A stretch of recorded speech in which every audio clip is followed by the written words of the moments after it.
It's 7 a.m. from Fox 35. This is Good Day.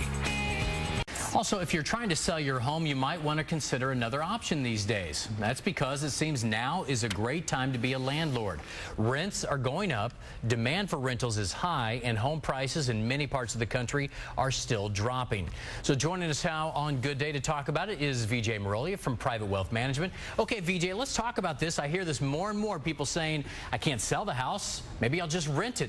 Does that make sense for a lot of people financially? For a lot of people it does, John. It seems like all the stars are lining up for apartments and rentals. If you look at the fundamentals, which is basically just the demand and supply, you have two things helping demand. And it's pretty much the children of the baby boomers, which a lot of people don't realize, they outnumber the baby boomers. They're referred to as the echo boom. They're going to be some of the biggest sources of your renters, but you also have the ongoing foreclosure crisis, and that's putting 200,000 people a month out of their job. So there's a lot of demand.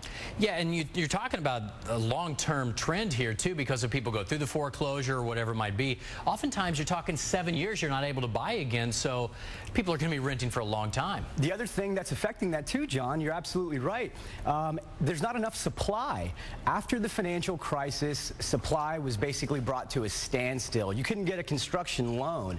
So I've heard different reports, anywhere from 30 to 40-year low in terms of apartments in relation to the demand. But you got to be ready to be a landlord. That's the problem here, isn't it? Getting that phone call at 2 in the morning saying, hey, the toilet's backed up. John, it is not easy. I certainly would not just make a blanket recommendation for people to become landlords. One of the ways that our clients are taking advantage of the opportunity is through real estate investment trusts. So now you can outsource the management and all the things that you don't want to do for a small fee, and you can still take part in the profits and the income. Hey, Vijay, before we let you go, I'm curious for your intake on this too. We just had that report that came out, I believe, yesterday saying Orlando is set to see the highest increase in home values, what, 11.9% this year alone? What are your thoughts on that? I think that unfortunately it's temporary. It's certainly great if you're able to sell and get a higher price than you were expecting a couple of months before, but it seems that there's a bottleneck in the foreclosure process, and my fear is if that bottleneck were to open up, then you could see prices start to come down again. Give us 1 year. Come on, Vijay. 1 year. We need something, right?